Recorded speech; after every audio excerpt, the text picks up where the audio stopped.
আজ আমি আমার বন্ধু বেরিয়েছিলাম তুলসীবেড়িয়া কালী পুজো দেখার উদ্দেশ্যে। রাস্তায় যাওয়ার পথে দেখলাম কাজিরচক পূজা কমিটি মা শতানকালী পূজার আয়োজন করেছে।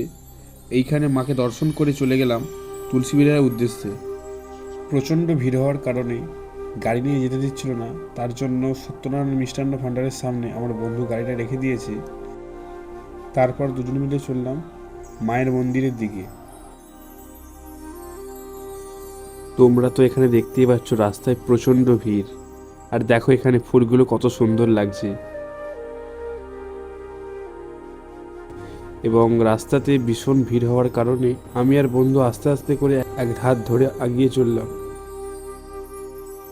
এবং ও বলছিল যে ফুচকা খাবি, আমি বলি চ, কিন্তু ভীষণ লাইন দেওয়ার পরে অবশেষে ফুচকাটা খাওয়া হলো।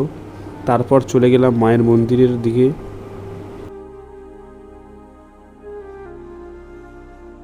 যাওয়ার পথে কিছু সুন্দর সুন্দর মুহূর্ত আমি তুলে ধরার চেষ্টা করলাম, এবং তোমরা দেখতেই পাচ্ছ কত ভক্ত সমাগম। এবং তোমরা এই মাঠে দেখো কত ভক্তদের আগমন হয়েছে। এবং এখানে ট্যাটু করছিল, আমার বন্ধু বলছে তুই ট্যাটু করবি, আমি বলছি না, করব না।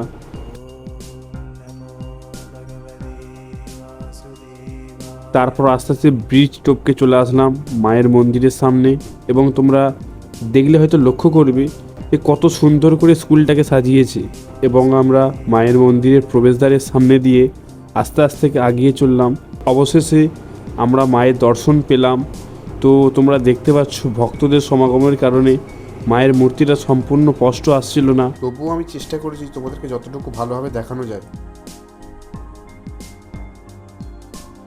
তারপর আমি বাইরে বেরিয়ে আসলাম। আসার পর দেখছি যে ভক্তরা বলিদানের জন্য কত কী সামগ্রী এনেছে। তারপর তো তোমরা দেখতেই পাচ্ছ কত সুন্দর লাগছে না এখানে। কিছুক্ষণ পর দেখলাম বলির জন্য মানুষের মনের এই উচ্ছ্বাসে ভরে গিয়েছে মাতৃ আরাধনা। তো মেলাতে এমন কিছু জিনিস নেই যে এই মেলাতে পাওয়া যায় না। পুরো মেলাটা এত সুন্দর সাজিয়েছে। এবং উলুবেড়িয়ায় তোমরা এসেছো, তোমরা জানো রাসমেলা কত সুন্দর হয়। প্রায় আমি ঘুরে দেখলাম রাসের সমস্ত সামগ্রী এখানে পাওয়া যায়।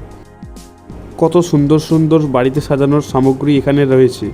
তো তোমরা দেখতে পাচ্ছ পুতুলগুলো কত সুন্দর লাগছে। তো দেখতেই পাচ্ছ কত সুন্দর লাগছে না। এবং এই মনোরম পরিবেশে ঘোরার থেকে আর কিছুই নেই। তারপর আমরা চলে আসলাম এখানে।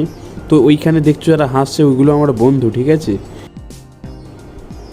এবং ওরা জিজ্ঞাসা করছিল কি রে, কিছু খাওয়া দাওয়া করেছিস? আমি বলি হ্যাঁ, ফুচকা খেয়েছি আর একটা করে রোল খেয়েছি, খেয়ে বাড়ি চলে যাচ্ছি।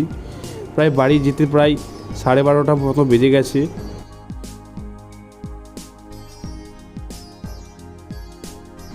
তো ভিডিওটা যদি ভালো লাগে তোমরা একটা লাইক কমেন্ট শেয়ার করে দেবে।